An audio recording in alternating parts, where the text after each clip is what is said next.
الكون لنا وطنا، توحيد الله لنا نور، أعددنا الروح له سكنا.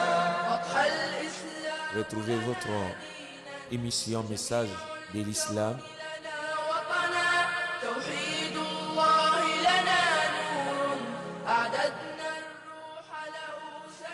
chaque mardi et jeudi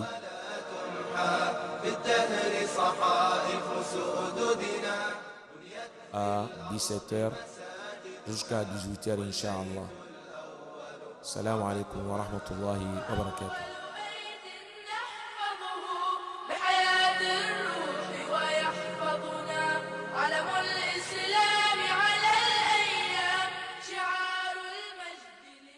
الإسلام لنا دينا وجميع الكون لنا وطنا، توحيد الله لنا نور، أعددنا الروح له سكنا.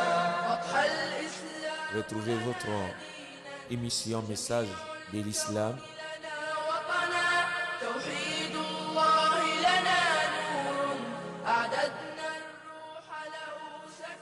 chaque mardi et jeudi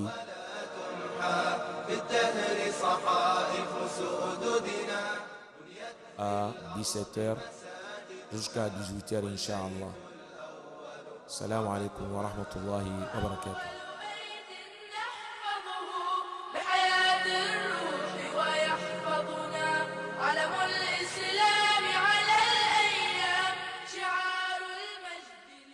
الإسلام لنا دينا وجميع الكون لنا وطنا، توحيد الله لنا نور، أعددنا الروح له سكنا.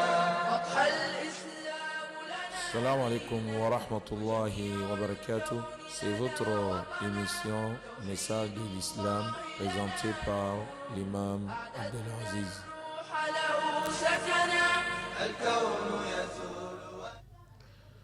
أعوذ بالله السميع العليم من الشيطان الرجيم. بسم الله الرحمن الرحيم. الحمد لله رب العالمين، والصلاة والسلام على المبعوث رحمة للعالمين، وعلى آله وأصحابه وعلى كل من ولاهم إلى يوم الدين. رب اشرح لي صدري ويسر لي أمري واحلل عقدة من لساني يفقهوا قولي. اللهم لا سهل إلا ما جعلته سهلا، وأنت تجعل الحزن إذا شئت سهلا. اللهم يا معلم إبراهيم علمنا، ويا مفهم سليمان فهمنا، وزدنا علما ينفعنا. ما بعد، أيها المستمعون لإذاعة النور، نحييكم بالتحية الإسلامية قائلا السلام عليكم ورحمة الله وبركاته. إن أمتنا الإسلامية تمر بمراحل صعبة تحدد قيانها من ضعف وهوان. فمن هنا سؤال يطرح نفسه: ما هي الأدواء التي جعل هذه الأمة في الدركات؟ وما هي الوسائل لكي تجد هذه الأمة شرفها ومكانتها؟ فحديثنا معكم في هذه الأمسية المباركة محوره يتركز على الأدواء التي جعلت هذه الأمة في دركات. فالله نسأل أن يلهمنا الصواب وأن يوفقنا لما يحبه ويرضاه. L'ange Allah, le Seigneur de l'univers, la paix et la bénédiction soient sur les messagers, sa famille, ses compagnons et tout ce qui est laisseront jusqu'au jour de la rétribution. La communauté musulmane traverse un moment difficile. La communauté musulmane traverse un moment difficile qui menace son existence.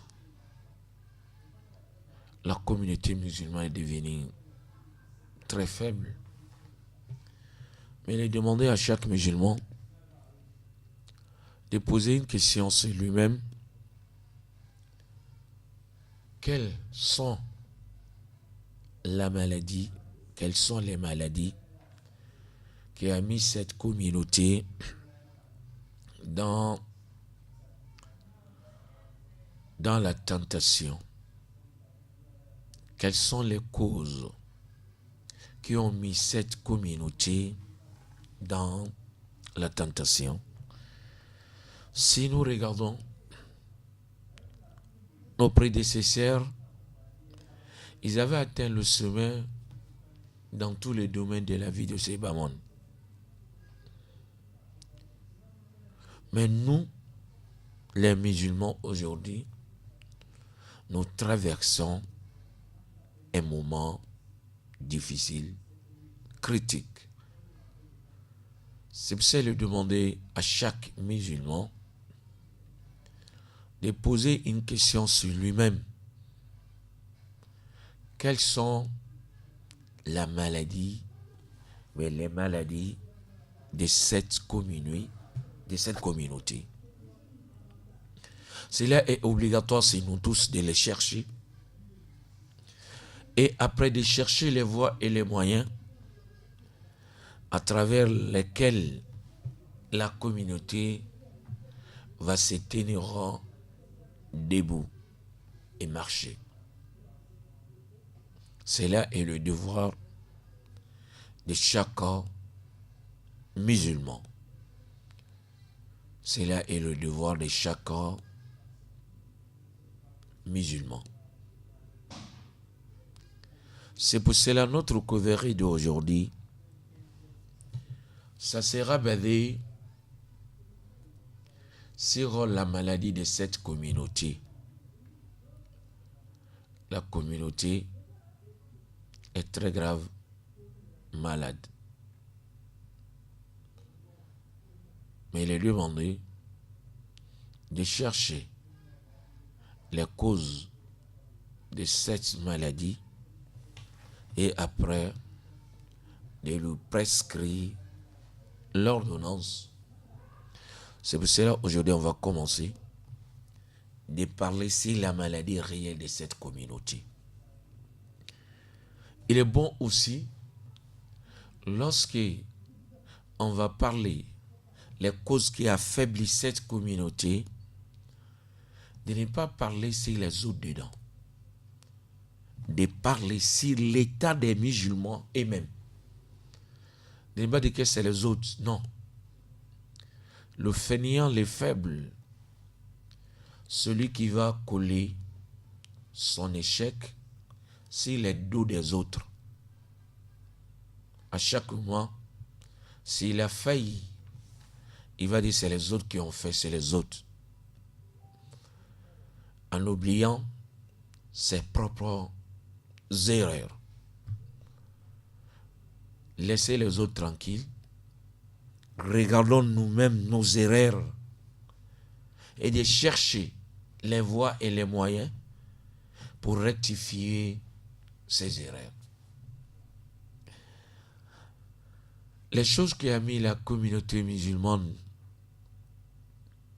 dans la tentation,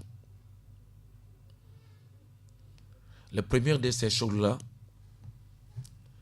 c'est du'ful imani wal yakini fi qulubi al-muslimin. La première chose, la foi, la croyance en Allah est affaiblie dans le cœur des musulmans. La croyance en Allah, la croyance en Allah, la foi en Allah est affaiblie dans le cœur des musulmans. Et l'histoire a confirmé que la force de cette communauté se trouve dans sa croyance en Allah. Pas dans sa nombre, mais sa force est sa croyance en Allah. C'est pour cela, si nous regardons la première guerre qui s'est déroulée entre le prophète Mohammed sallallahu alayhi wa sallam et les habitants de la Mecque, c'était Ghazwatul Badr. Dans les Ghazwatul Badr, les habitants de la Mecque étaient à peu près 1000 personnes, bien équipés, bien armés. Et les musulmans étaient seulement 313 personnes. Ils n'étaient pas bien équipés, bien armés. Mais lorsqu'il y a eu la guerre, les musulmans ont triomphé. Ils ont triomphé avec quoi? Avec la croyance, avec la foi. C'est ainsi les musulmans ont détruit l'empire des Romains, l'empire des Perses. Ils étaient plus nombreux que les musulmans, plus armés que les musulmans, connaissent réellement la guerre que les musulmans. Mais les musulmans ont triomphé. C'était avec quoi? Avec la croyance. C'est pour cela, le jour de Hunayn, les musulmans se basent sur leur nombre. Et aujourd'hui, nous sommes nombreux, nous sommes beaucoup. Et Allah les a éprouvés pour montrer que votre force, ce n'est pas dans votre nombre, ça est dans votre croyance en Allah. Comme Allah le traduit dans le Saint-Coran. وَيَوْمَ هُنَيْنٍ إِذْ أَعْجَبَتْكُمْ كَثْرَتُكُمْ فَلَمْ تُغْنِ عَنْكُمْ شَيْئًا وَضَاقَتْ عَلَيْكُمُ الْأَرْضُ بِمَا رَحُبَتْ ثُمَّ وَلَّيْتُمْ مُدْبِرِينَ. Oui, le jour de Hunayn, vous étiez fiers de votre grand nombre. Et cela n'a rendu aucune utilité pour vous. Lorsque la guerre a commencé, la terre est devenue étroite sur vous. C'est la monte. La force de cette communauté, c'est sa croyance en Allah. Et cette foi aujourd'hui est affaiblie dans le cœur des musulmans. Ça se trouve sur la langue, mais ça ne se trouve pas réellement dans le cœur. Voilà la première maladie de cette communauté. La deuxième maladie,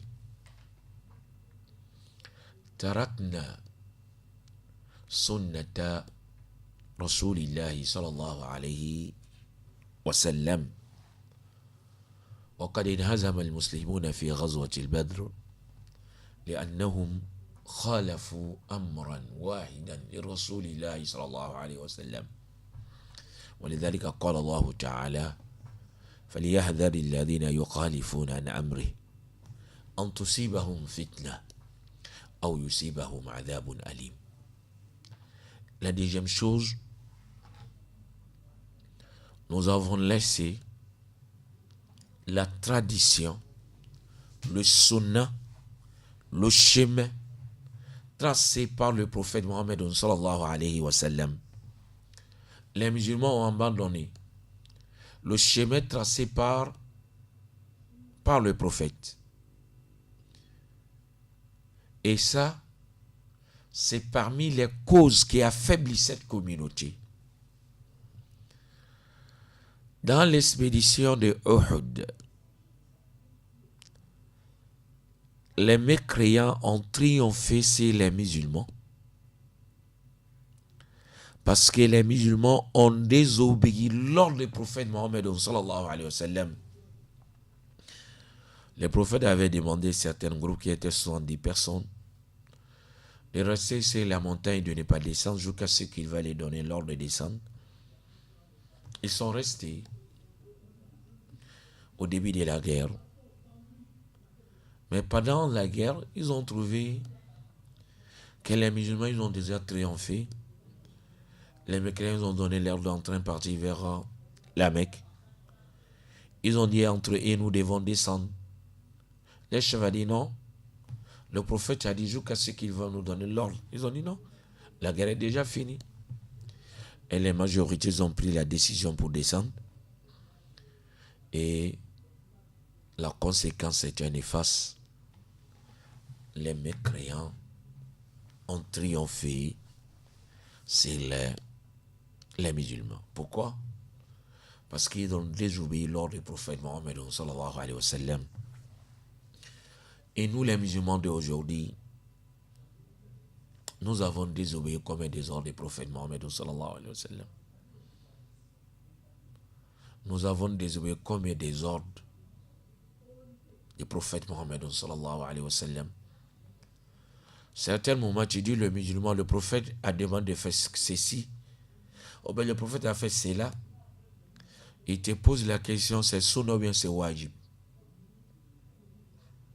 C'est sunna ou bien c'est wajib? De faire quelque chose, il n'y a pas les sunna là-bas, il n'y a pas les wajib là-bas. Il faut faire tout.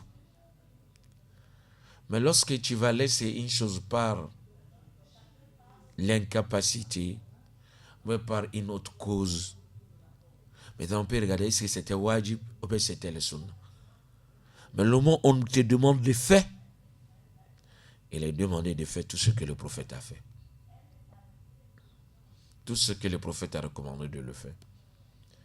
Bon, nous avons abandonné le chemin tracé par le prophète. Tu dis à un musulman, le prophète a dit, le prophète a recommandé, il va donner la réponse dans notre pays, dans notre village, dans. Et Allah le Très-Haut a dit dans le Saint-Coran, فَلْيَحْذَرِ الَّذِينَ يُخَالِفُونَ عَنْ أَمْرِهِ أَنْ تُصِيبَهُمْ فِتْنَةٌ أَوْ يُصِيبَهُمْ عَذَابٌ أَلِيمٌ. Allah le Très-Haut a dit qu'il se prépare. C'est qu'en train de désobéir à ses ordres pour attendre une tentation dans la vie de ces bamons ou un châtiment douloureux dans la vie de l'au-delà. Voilà la deuxième chose qui a mis cette communauté dans la calamité, dans la faiblesse. Et la troisième chose, tarakna al-manhaj al-rabbani alladhi rasamahu Allah ta'ala fi kitabihi al-aziz. La troisième chose, nous avons laissé le chemin tracé par Allah le Très-Haut dans son livre révélé. Est-ce que l'on peut imaginer que Allah peut créer cet univers et de créer l'être humain et de le mettre dedans sans lui montrer, sans lui tracer un chemin sur lequel il va gagner le bonheur de la vie de ce bas-monde et le bonheur de la vie de l'au-delà? Est-ce qu'on peut imaginer cela? Qu'Allah nous a créé, il a créé l'univers, il a créé l'être humain, il nous a mis dans ce bas-monde sans nous tracer le chemin, de nous donner la liberté totale de faire ce que nous voulons. La réponse est non. Si Allah fait cela, il n'y a pas une cause pour laquelle Allah nous a créés. Allah est sage il fait tout ce pour un but défini, déterminé. Allah nous a créés, il nous a mis dans la vie de ces bas-mondes pour gagner le bonheur de cette vie et le bonheur de la vie de l'au-delà. Il nous a tracé le chemin. Le chemin là était tracé dans le livre qu'il a révélé. Et le dernier livre révélé par Allah, c'est le Coran. Nous les musulmans aujourd'hui, nous avons abandonné le Coran. Ce que le Coran a dit, on ne travaille plus avec. On ne travaille plus avec ce que le Coran a dit. On a rejeté le Coran derrière nous. Mais si nous sommes dans des problèmes énormes, on demande de lui le Coran pour nous. Pour qu'on va trouver une porte favorable. Pourquoi lorsque nous sommes dans les calamités, dans la tentation, pourquoi la communauté ne retourne pas sur ce livre-là? Nous sommes dans la tentation parce que nous avons abandonné le chemin tracé par Allah dans son livre qui est le Coran. Et Allah le travail dit dans le Saint-Coran, وَمَنْ أَعْرَضَ عَنْ ذِكْرِي فَإِنَّ لَهُ مَعِيشَةً ضَنْكًا وَنَحْشُرُهُ يَوْمَ الْقِيَامَةِ أَعْمَى. Quiconque va donner son dos, quiconque va donner son dos au livre que j'ai révélé, qui est le Coran, la personne va vivre dans la tentation, dans la calamité, et il sera ressuscité au jour de la résurrection étant avec lui. Voilà la troisième chose qui a mis cette communauté dans la tentation. La quatrième chose qui a mis la communauté dans la tentation, c'est Atamazouk wa Tafarrouk. Atamazouk wa Tafarrouk. La quatrième chose qui a mis cette communauté dans la tentation, qui affaiblit cette communauté, c'est la division. Oui, c'est la division.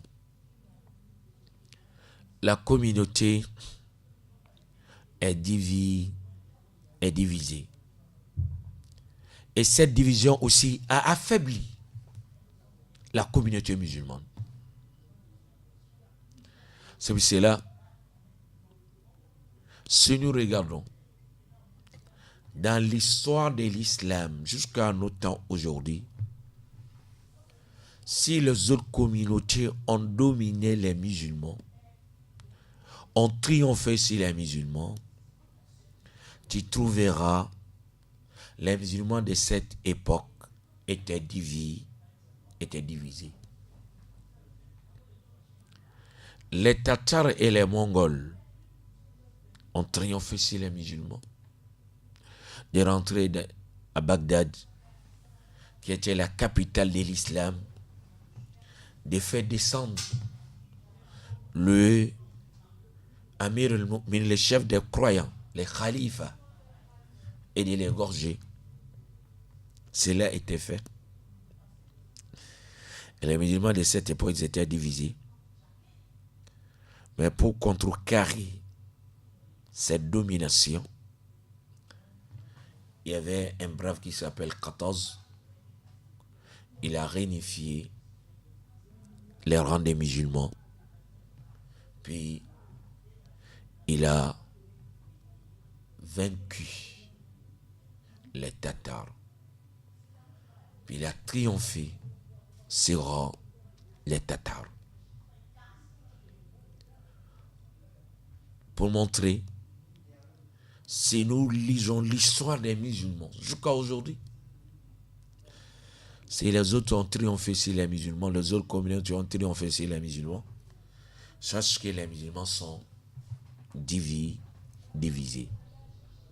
C'est la division. C'est ça, Allah dit dans le Saint-Coran, وَلَا تَنَازَعُوا فَتَفْشَلُوا وَتَذْهَبَ رِيحُكُمْ. Allah nous a interdit la division. Parce que la division est fatale pour cette communauté. La cinquième chose qui affaiblit cette communauté, il se trouve au sein des musulmans, du'atun ala abwabi jahannam man ajabahum ilayhi qadhafuhu fiha. Parmi les choses qui affaiblissent cette communauté, au sein de la communauté musulmane, il y a des gens qui appellent les musulmans d'abandonner, de laisser leur religion. Mais ce sont des gens qui sont avec nous, qui sont des musulmans aussi, qui prétendent qu'ils sont des musulmans. Ils font les prêches d'amener l'idéologie, le comportement qui fait qu'en sorte les musulmans seront écartés, éloignés du chemin tracé par Allah subhanahu wa ta'ala.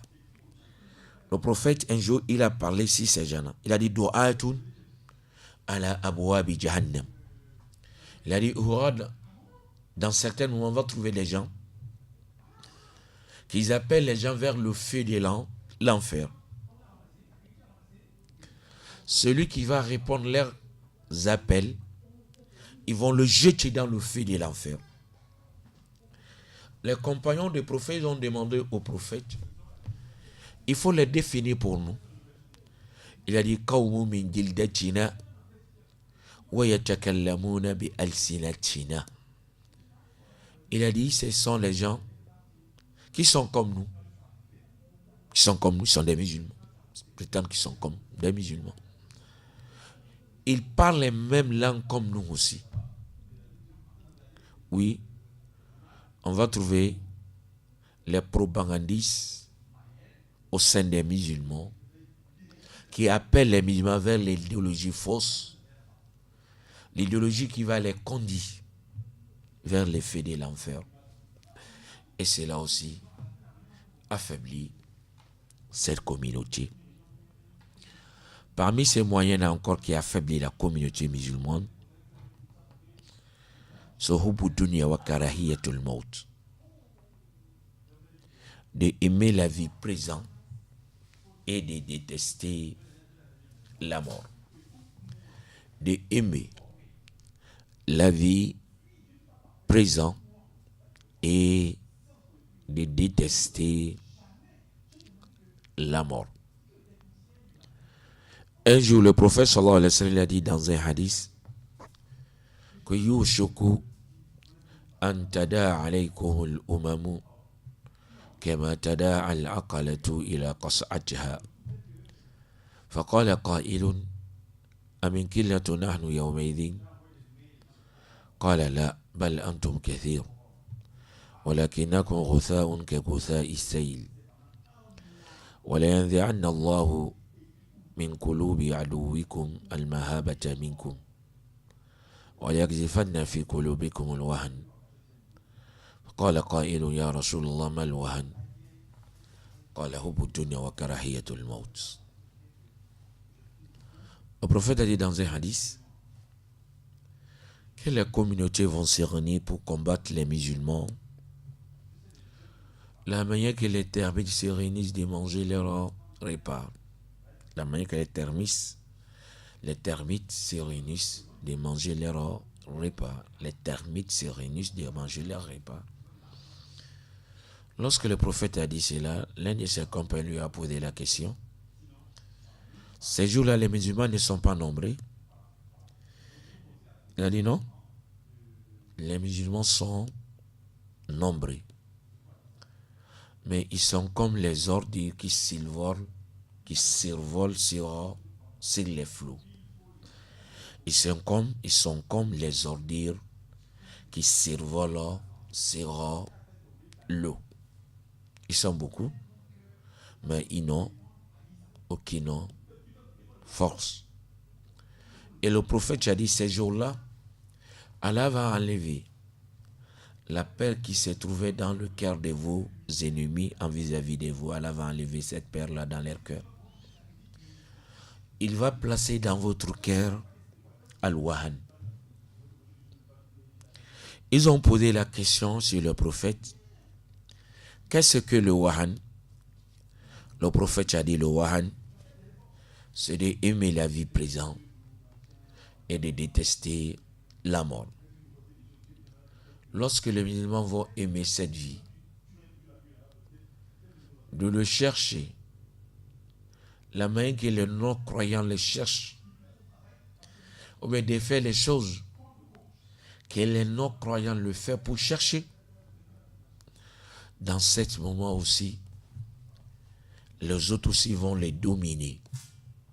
Les autres aussi vont triompher sur eux. Voilà certaines causes qui ont mis la communauté musulmane dans la tentation, dans la faiblesse. La première de ces causes-là, c'est la faiblesse de la foi. Deuxième, nous avons abandonné la tradition du prophète Mohammed sallallahu alayhi wa sallam et nous avons abandonné le Coran. Troisième, les musulmans sont divisés. Quatrième, nous avons aimé la vie de ce bas monde et détesté la mort. Et la cinquième, il y a des propagandistes au sein des musulmans qui appellent les musulmans vers l'idéologie, qui sont contraires des schémas tracés par Allah subhanahu wa ta'ala. Voilà les causes de la maladie de la communauté musulmane. Maintenant, quels sont les remèdes pour cette maladie? Quelles sont les voies et les moyens pour que la communauté musulmane va se tenir debout? Pour que la communauté musulmane va diriger le monde, la main que nos prédécesseurs ils ont fait.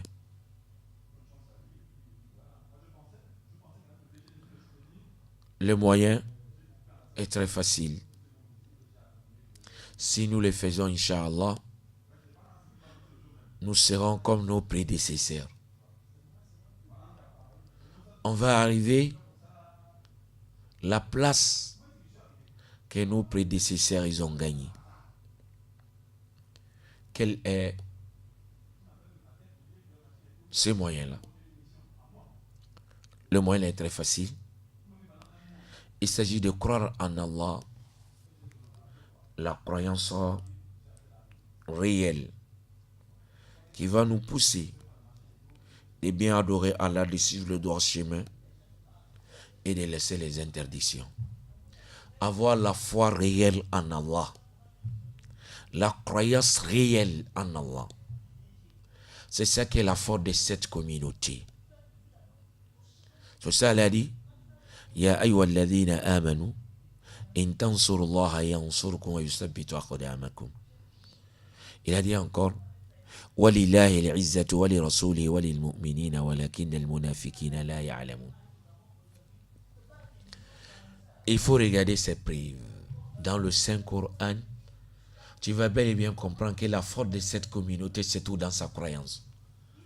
C'est pour ça qu'il a demandé à chaque musulman de retourner sur la religion, d'être un bon musulman, de bien pratiquer sa religion, de suivre réellement le droit chemin, de pratiquer la religion, la main que le prophète a fait, la main que ses compagnons a fait, de suivre le chemin tracé par le prophète Mohammed sallallahu alayhi wa sallam.